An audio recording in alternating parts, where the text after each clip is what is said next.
Act 32. A Startling Dream at the XiaoXiang Hall. Time: winter of the 17th year of the Red Mansion.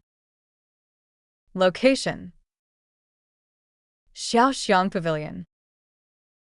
Character: Jia Baoyu, Shiren Lin Daiyu, Zichuan, Wang Shifeng, Grandmother Jia, Wang Lady, and several others. Character profile card. Name: Grandmother Jia. Gender: female. Alias: Shi Taijun, Old Lady, Old Ancestor. Identity: the highest-ranking elder in the Ning and Rong prefectures. Personality: compassionate but also discerning. Husband: Jia Daesan. Son: Jia Shi Jia Zheng. Daughter: Jia Min. Grandson: Jia Zhu deceased, Jia Baoyu, Jia Huan, Jia Lian, Jia Tsong. Granddaughter: Jia Yuanchun, Jia Ingchun, Jia Tanchun. Grandniece: Shi Shangyun. Great-grandchildren: Jia Lan, Jia Xiaoge. Ever since Baoyu started school, the atmosphere in the Yihong court has become much quieter. One day, Shiren embroidered a purse while thinking about her own future marriage. She knew that, based on her status, she would never be able to be Baoyu's main wife in the future. At most, she would be a concubine. With Baoyu's personality, it wouldn't be hard to win his favor, but she was afraid that he might marry someone formidable and she would end up like Yu Er. Judging by the current situation, Shiren felt that Baoyu's main wife would most likely be Daiyu, but Daiyu is someone who is always suspicious. The more Shiren thought about it, the more uncertain she felt, so she decided to go to Daiyu to gauge her thoughts. When Shiren came to XiaoXiang Pavilion, Daiyu was reading a book. When she saw Shiren coming, she greeted her to come and sit down. After exchanging greetings, Zijuan brought tea over. Shiren quickly stood up and said, "Sister, please sit down. The other day I heard Xiao when saying that sister often talks about us behind our backs." Zijuan smiled and said, "It's nothing. I mean, ever since second Master Bao started school and Miss Bao moved back to Aunt Shue's place, even Xiangling hasn't come over. Naturally, it's been quite boring." When Zijuan mentioned Xiangling, Shiren quickly said, "Xiangling has really suffered to have run into such a formidable old lady. It's truly a challenge for her." With that, Shiren extended 2 fingers, suggesting something, and said, "I heard that lady is even more formidable than that one. She doesn't even care about her reputation." Daiyu sighed and said, "It's really hard on her." Shiren glanced at Daiyu and said with hidden meaning, "Of course, she is still a person after all, just that her status differs a bit. Why be so cruel? Speaking out loud is not good for reputation." This is the first time Daiyu has heard Shiren talk about others behind their backs. She couldn't help but feel moved and said, "It's hard to say. In a family, either the east wind prevails over the west wind, or the west wind prevails over the east wind." Shiren said, "If one becomes a concubine, her heart would be a little timid, and she wouldn't dare to bully others." Just as she was speaking, a maid from Baochai's residence arrived to deliver candied preserved lychees to Daiyu. After entering, the maid stared at Daiyu for a long time before handing the candied preserved lychees to Shuyan, saying, "No wonder Our Lady said that this Miss Lin and young Master Bao should be a match.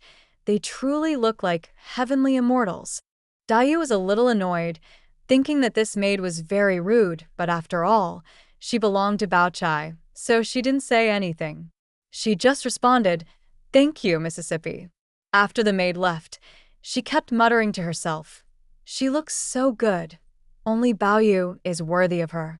Daiyu pretended not to hear. In the evening, Daiyu removed her makeup and suddenly saw the lychees that Baochai had sent over. She then remembered the words the old lady had said during the day and couldn't help but feel 1,000 worries rushing to her heart. Daiyu thought to herself, her health was not good, and she was getting older. Although Baoyu had no one else in his heart, looking at the attitude of the old lady and aunt, it was clear that they didn't have the intention. She blamed her parents for not arranging a marriage for her while they were still alive. But if her parents were still alive, even if they had arranged a marriage elsewhere, it probably wouldn't be someone as talented and kind-hearted as Baoyu. Thinking about all this, Dayu's heart turned and turned, and she couldn't help but sigh and shed a few tears. In a drowsy state of sleep, Dayu saw a young maid walking in and saying, "Master Jiayuzuan outside requests the young lady to come." Dayu said suspiciously, "Although I have studied with him, I am not as good as male students after all. Why does he want to see me?" So she let the maid go and replied, saying that she was sick and couldn't go out. The little maid said, "I'm afraid I have to congratulate the young lady. Someone from Nanjing has come to pick her up." As they were speaking, Lady Wang, Lady Xing, Sister Feng, Bao Chai and others all arrived, smiling and saying, "We are here to celebrate and bid farewell at the same time." Dayu immediately panicked and said, "What are you talking about?" Sister Feng said, "Don't you know, Lin Master has been promoted to the grain road in Hubei, and he has also married a stepmother for you. It's not appropriate to leave you here all the time, so Jia Yutsuan acted as a matchmaker and promised you to a relative of your stepmother as a second wife. Now people are sent to pick you up and take you over there. Once you arrive at their house, you can officially become part of their family. They are afraid that you will not have anyone to take care of you on the way, so they have specially arranged for your second brother Lian to escort you all the way." Dayu was shocked and broke out in a cold sweat. In a daze, she seemed to actually see her father being promoted. With tears in her eyes, she looked towards her two aunts, wanting to ask for help, but no one paid attention to her. Dayu felt extremely anxious, unable to speak, and suddenly thought, perhaps she could only seek help from the old lady. Thinking this way, Dayu suddenly saw Grandmother Jia again. She hurriedly knelt down, hugged Grandmother Jia's legs and cried, "Grandma, please save me. I will never go to the south, moreover. My stepmother is not my real mother. I want to stay with you, Grandma." Grandmother Jia had a grim expression on her face and said coldly, "This has nothing to do with me. Taking a concubine is fine too. It means we will have more dowry. As a woman, you will eventually get married. You are just a child, always living with me. It's not a good thing either." Dayu cried and begged Grandma Jia for a long time, but she remained indifferent. Dayu felt both sad and hopeless, knowing that continuing to beg would be useless, so she thought it would be better to die cleanly. With this in mind, Dayu suddenly stood up and walked out. As she walked, she wondered why she hadn't seen Baoyu today.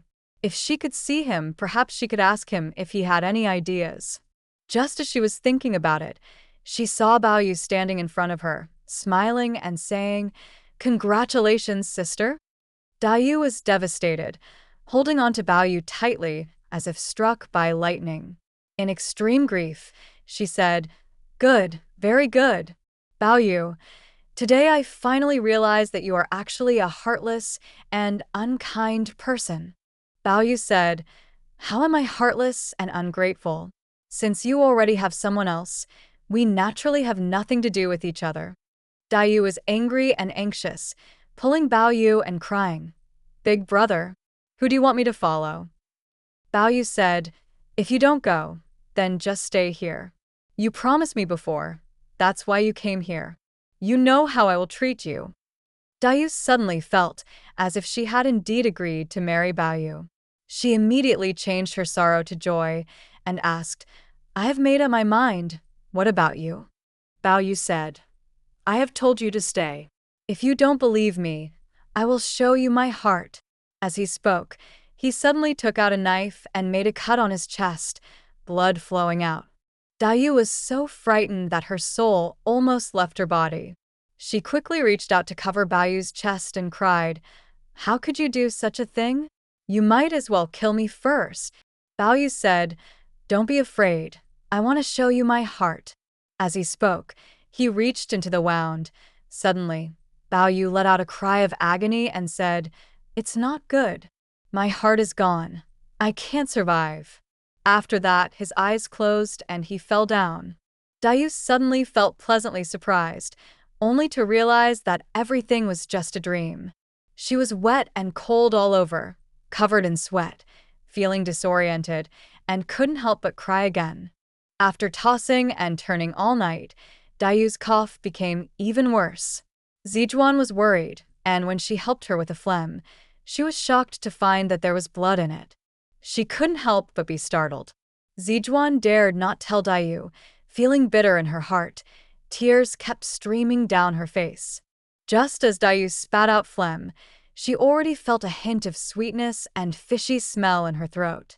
Looking at Zizhuan's expression now, she guessed that something was wrong. Thinking about the dream she had last night, she felt even more uncomfortable. After half a day, she spat out a mouthful of phlegm, which was mixed with a trace of purple blood. Zizhuan's face turned pale with fright, quietly signaling Xiaoyan to go call someone.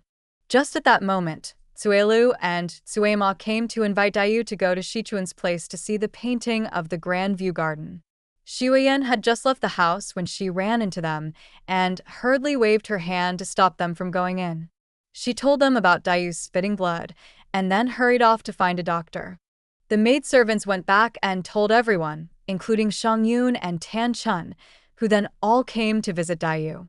Not long after, Shirin also arrived and, after hearing from Zizhuan about the situation last night, was shocked and said, "Last night, Master Bao was fine before going to sleep, but who knew that in the middle of the night, he started crying out in pain and even started talking nonsense, saying that someone had cut out his heart with a knife. He kept making a fuss until morning. It was really terrifying. Today he can't go to school. We're waiting to call a doctor to come and check on him." After the doctor arrived, he examined Bao Yu and only said that he had caught a slight cold, but nothing serious. Later, he went to see Dayu and said that her illness was mainly caused by long-term depression and stress. He prescribed some medication.